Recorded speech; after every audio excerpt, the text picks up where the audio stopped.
Welcome to বেডজে screen. আমি অন্বেষ চলে এসেছি নতুন একটা ভিডিও নিয়ে। হ্যাঁ, উড়িষ্যা ম্যাচের পর আমরা কোনো লাইভ বা ভিডিও নিয়ে আসিনি। তার কারণ একটা ছিল, সেটা হচ্ছে আমরা গতকালকের ম্যাচটা ওয়েট করছিলাম। কারণ আপনারা দেখছেন যে প্রতিদিন লিগ টেবিলের অবস্থান কীরকমভাবে চেঞ্জ হচ্ছে এবং যে কোনো দলকে হারিয়ে দিচ্ছে। এটাই লিগের মজা। এবং টপ 6 ফাইটের জন্য 6 নম্বর পজিশান থেকে 11 নম্বর পজিশান অবধি দল কিন্তু রেসে রয়েছে এবং মাত্র তাদের পয়েন্টের গ্যাপ কিন্তু খুবই কম, সামান্য। সেই নিয়ে আলোচনা করব অবশ্যই। এছাড়াও আলোচনা করব আমাদের রিলায়েন্স ফাউন্ডেশন ডেভেলপমেন্ট লিগের আমাদের ম্যাচ চলছে, সেগুলো নিয়ে আপডেট দেবো এবং উড়িষ্যা ম্যাচের কথা তো বলবোই, এবং আগামীকাল আমাদের কিন্তু গোয়া ম্যাচ আছে, সেই সম্পর্কেও কথা বলবো। চলুন তাহলে ভিডিওটা শুরু করি। এবং ভিডিওটা শুরু করার আগে প্রতিদিন যেরকম বলে রাখি যে যারা যারা এখনও চ্যানেলটা সাবস্ক্রাইব করেনি তারা প্লিজ চ্যানেলটা সাবস্ক্রাইব করে দেবেন, আর পাশে বেল আইকনটা কিন্তু অবশ্যই প্রেস করে রাখবেন যাতে সবার আগে সমস্ত নোটিফিকেশনের খবর আপনার কাছে পৌঁছে যায়। আমরা দেখতে পাচ্ছি কিন্তু আপনারা নিয়মিত আমাদের ফলো করছেন, ভিডিও দেখছেন, কিন্তু অনেকেই সাবস্ক্রাইব করছেন না। তাই বলবো সাবস্ক্রাইব করে রাখুন, তাহলে কিন্তু আমাদের সমস্ত আপডেট কিন্তু আপনারা সবার আগে পেয়ে যাবেন। তাই দেরিটা করে ভিডিওর টপিকে পৌঁছে যাই। সেটা হচ্ছে প্রথমেই বলে রাখি, ম্যাচের কথা আসার আগে আরএফডিএল এর আপডেট দিয়ে রাখি। সেটা হচ্ছে গতকাল আমাদের কিন্তু আরএফডিএল এর দ্বিতীয় ম্যাচ ছিল এবং দ্বিতীয় ম্যাচে কিন্তু আমরা এই মরশুমে আরএফডিএল এর প্রথম জয় পাই, সেটাও এগেনস্ট উড়িষ্যা এফসিকে কিন্তু আমরা 2-1 গোলে হারিয়ে দিই। এবং দুজন গোলদাতা আপনাদের খুবই পরিচিত নাম, কলকাতা লিগের অত্যন্ত পরিচিত দুই নাম। সেটা হচ্ছে একজন ফার্স্ট হাফে গোল করেন স্যামুয়েল বেশরা এবং সেকেন্ড হাফে কিন্তু পেনাল্টি থেকে গোল করে তন্ময় দাস। এই দুজন গোল করে 2-0 চলছিল এবং ম্যাচের শেষ দিকে কিন্তু উড়িষ্যাও একটা পেনাল্টি থেকে গোল করে, সেক্ষেত্রে কিন্তু ম্যাচ শেষে স্কোর দ্বারা 2-1। এবং দু ম্যাচে আমরা 4 পয়েন্ট নিয়ে এখন কিন্তু ভালো জায়গাতেই আছি এই লিগ টেবিলের। এবং নেক্সট ম্যাচ কিন্তু আমাদের 8ই মার্চ ভার্সেস ইউনাইটেড স্পোর্টস। আপনারা অনেকেই জিজ্ঞেস করছেন যে আরএফডিএল এর খেলা কোথায় সম্প্রচার হবে। বলে রাখি, এটা কিন্তু কোনো টিভি সম্প্রচার হচ্ছে না বা কোনো স্ট্রিমিংও হচ্ছে না। এটা সরাসরি আপনারা ব্যারাকপুর স্টেডিয়ামে, ম্যাক্সিমাম খেলাই আমাদের ব্যারাকপুর স্টেডিয়ামে, সেই ব্যারাকপুর স্টেডিয়ামে যদি চলে যান ম্যাচের দিন 2:30 থেকে ম্যাচ, তাহলে অবশ্যই সেখানে দেখতে পাবেন। এছাড়াও নিয়মিত আপডেট যদি পেতে চান তাহলে কিন্তু আমাদের ফেসবুক, ইনস্টাগ্রাম বা টুইটার পেজ ফলো করে রাখবেন। আমাদের ম্যাক্সিমাম আপডেট যদিও ফেসবুক পেজেই চলে যায়, সেখানে অবশ্যই আপনারা আপডেট পেয়ে যাবেন। এবারে চলে আসছি ম্যাচের কথায়। উড়িষ্যার সাথে ম্যাচে আমার কিছু যে অবজারভেশন সেগুলো সম্পর্কেই বলবো। খুব বেশিক্ষণ উড়িষ্যা ম্যাচ নিয়ে আলোচনা করবো না, কারণ উড়িষ্যা ম্যাচ এখন অতীত।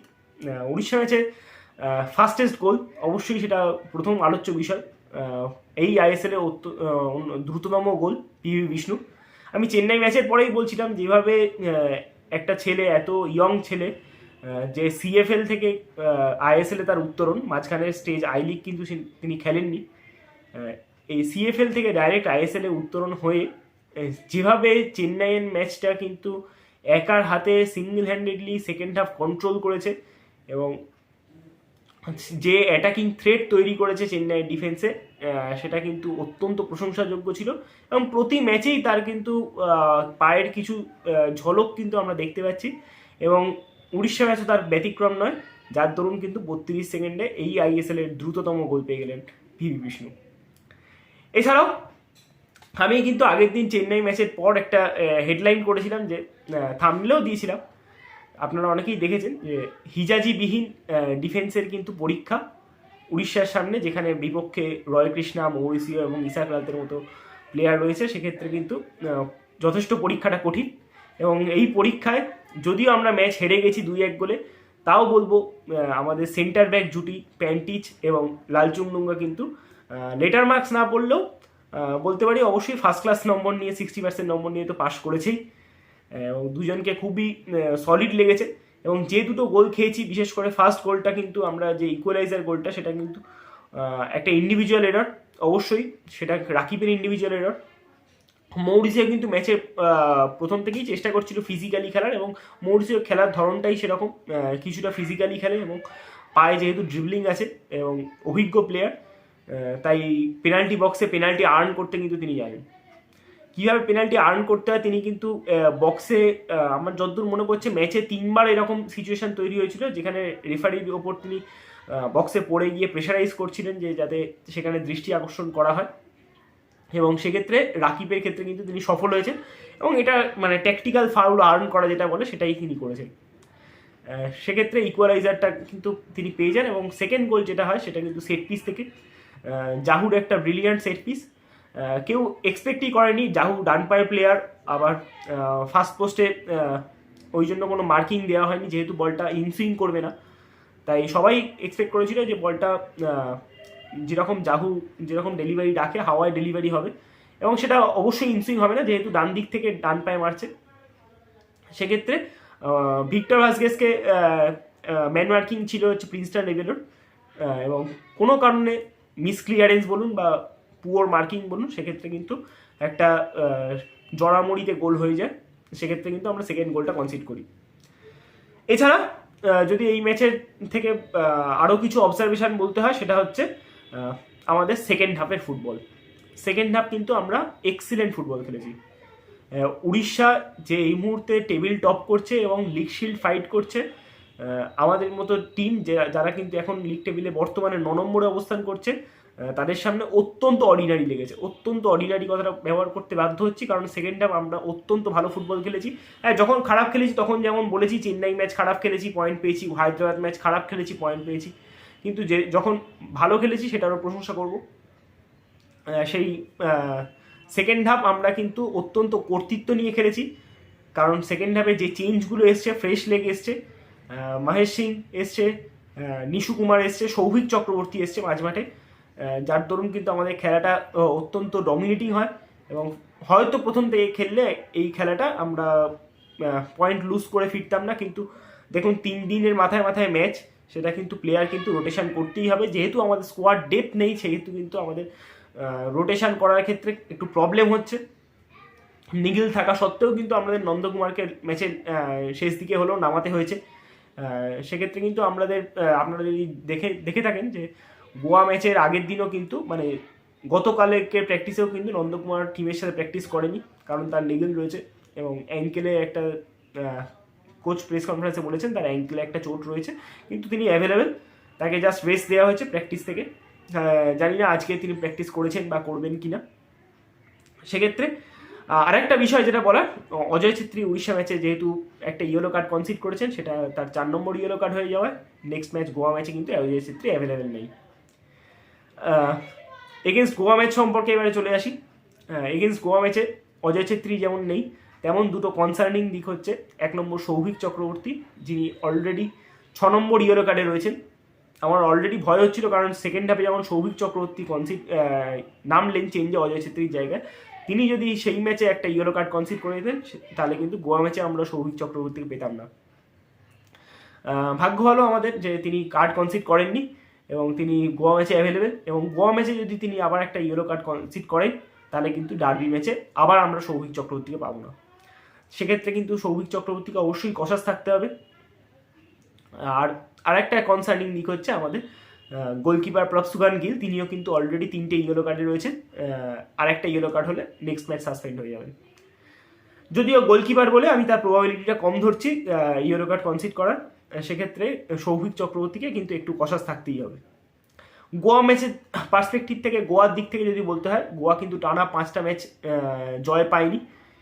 সেক্ষেত্রে কিন্তু গোয়ার পারফরমেন্স কিন্তু ডিপ ডাউন করেছে, কারণ আপনারা জানেন যে গোয়ার দুটো প্লেয়ার কিন্তু এমন ভাইটাল দুটো প্লেয়ারের ইনজুরির জন্য কিন্তু বেরিয়ে যাওয়ায় গোয়া টিমটা আজকে ফর্মের এই জায়গায় দাঁড়িয়ে আছে। দুটো প্লেয়ার কে একজন হচ্ছে সন্দেশ জিঙ্গান, ডিফেন্সের স্তম্ভ। 2 নম্বরকে অ্যাটাকিং, যার পা থেকে শুরু হয়, মানে অ্যাটাকিং মিডিও যিনি ছিলেন, গোয়ার সমস্ত অ্যাটাকের কান্ডারি যিনি, ভিক্টর রড্রিগেস, তিনি সিজন আউট হয়ে যাওয়ায় কিন্তু গোয়া সাফার করছে। এবং রিসেন্টলি নোয়া সাদুইর ফর্মও কিন্তু সেরকম থ্রেটনিং নয়, যদিও ফর্ম খারাপ যেতেই পারে, যে কোনো একটা ম্যাচ তিনি বেছে নিতেই পারে। বড় প্লেয়াররা এরকমই হন, যে কোনো একটা ম্যাচকে তিনি বেছে নেন এবং সেখান থেকেই তার ফর্ম আবার কামব্যাক করতে পারেন।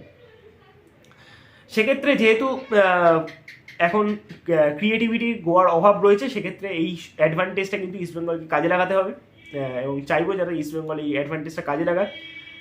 এবং সেক্ষেত্রে ইস্টবেঙ্গলের ফার্স্ট 11 এরকম হতে পারে, যদি সাউল খেলতে পারে। অবশ্যই কোচ প্রেস কনফারেন্সে গতকাল বলে গেছেন যে আমাদের কিন্তু প্রায় 6 ম্যাচ পর বা 7 ম্যাচ পর আমাদের সবাই কিন্তু সব ফরেনার মানে 6জন ফরেনারই অ্যাভেলেবেল।